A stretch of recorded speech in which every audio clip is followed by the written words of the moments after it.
Scattered over northern Europe, England, and the temperate zones of Asia are countless quiet streams and ponds. In the shallows of their clear, fresh waters, the currents flow gently and luxuriant plants stretch their leaves and stems towards the surface and the sun. In this habitat lives a very unusual creature that has chosen to live where there is no air, yet it remains an air-breathing animal.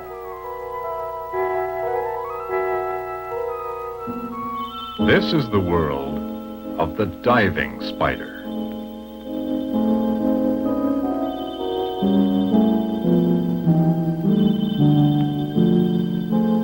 The diving spider, with the scientific name Argyroneta aquatica, is the only spider able to live underwater. It can survive here because it carries its own supply of air by forming a bubble over its abdomen, where the spider's breathing hole is located. The bubble is held in place by 2 layers of fine hair. In addition, each of these spiders is able to create small air bells, underwater structures where they can store needed oxygen. The spiders build their air bells where there is some protection, such as aquatic plants, to hide them from above.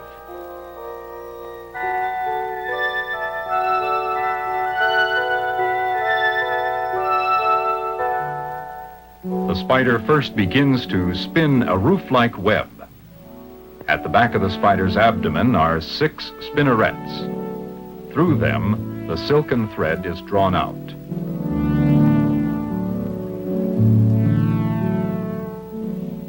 Being almost a sedentary creature, its visual powers are not great, and it must rely on a highly developed sense of touch.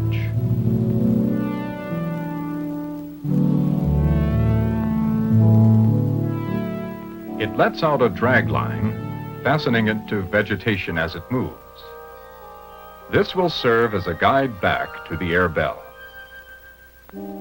When the roof is complete, the spider goes to the surface to get air.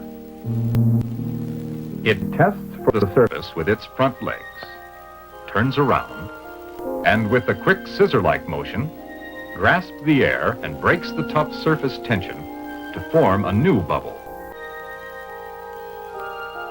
The air is then released under the web. It must repeat this maneuver until the air bell is large enough to hold the spider.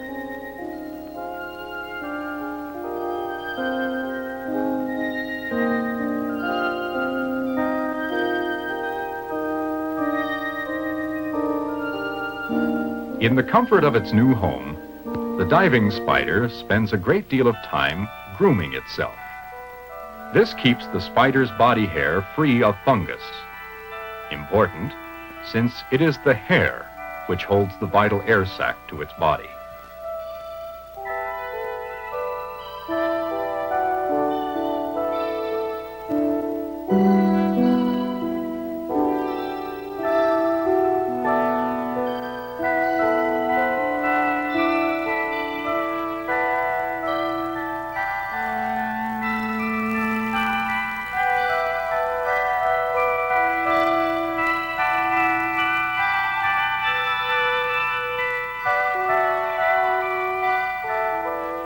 Like other spiders, the diving spider hunts for live food.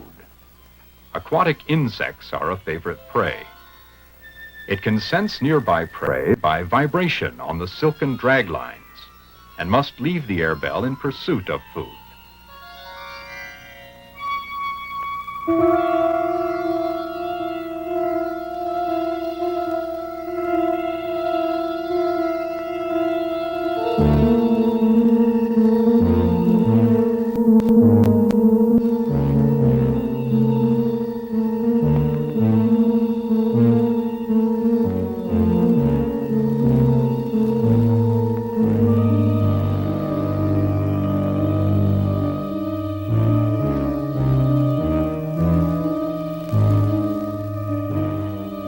Because of poor eyesight, diving spiders usually wait in ambush for prey to come to them. Unfortunately, they can go for weeks without food.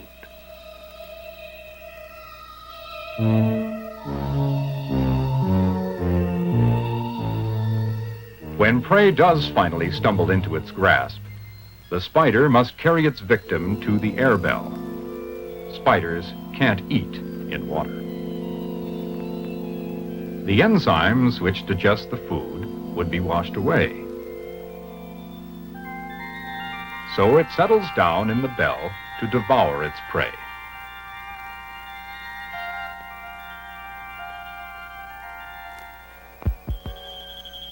Spiders are among the oldest living creatures on Earth. During the process of evolution, they were one of the first to leave the water for the land. Only this species has returned and has adapted completely to life underwater.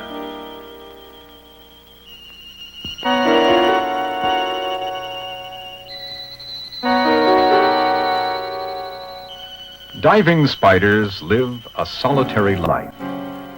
However, there is occasional aggression when they meet.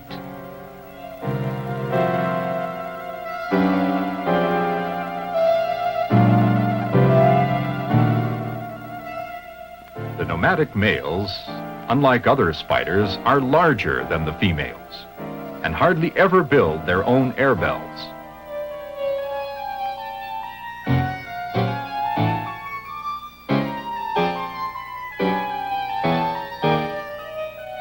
Often, a male will drive a female out of the bell which she has constructed and take over.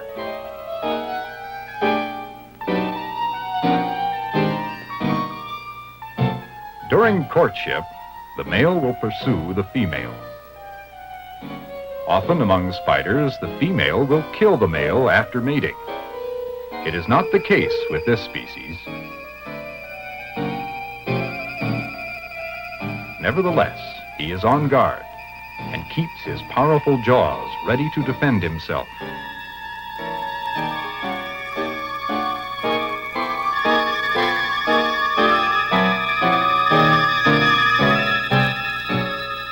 Once the female submits to the advances of the male, mating takes place.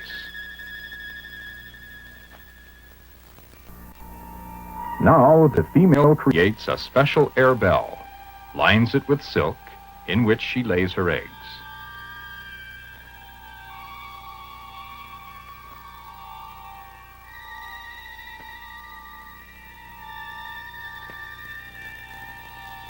All of her energy is now focused on protecting the eggs.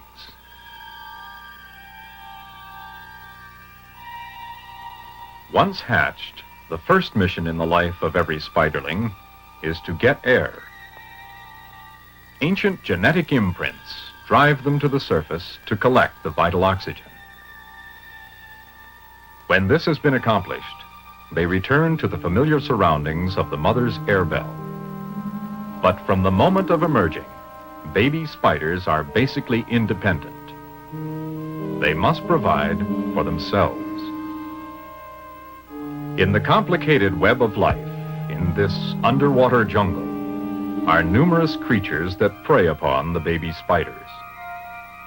But nature has arranged that many spiderlings will be hatched, so that enough will live to ensure the survival of the species.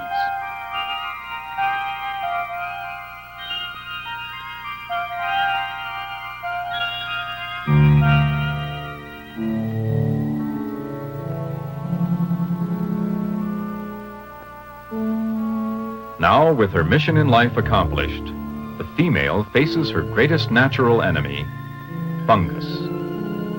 As she grooms, she tries to rid herself of the deadly fungus which has infested her body hairs.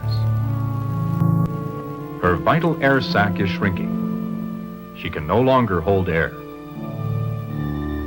All of her efforts are futile.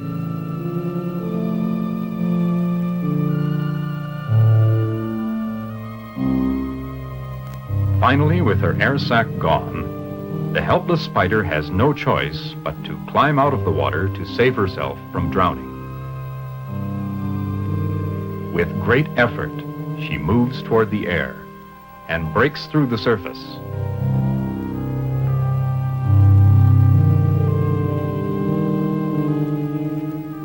Here, she can breathe again. But a diving spider out of water is out of its element. It is not adapted to life here and will not eat. Death is inevitable.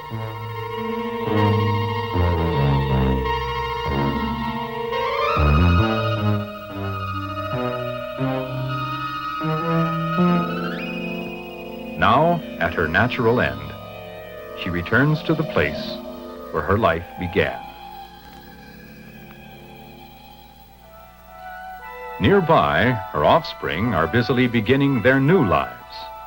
Nature and instinct are guiding them to spin their silken threads, to go to the surface for air, to locate food, and avoid enemies. In this never-ending process of life, each new generation must repeat the patterns of the past.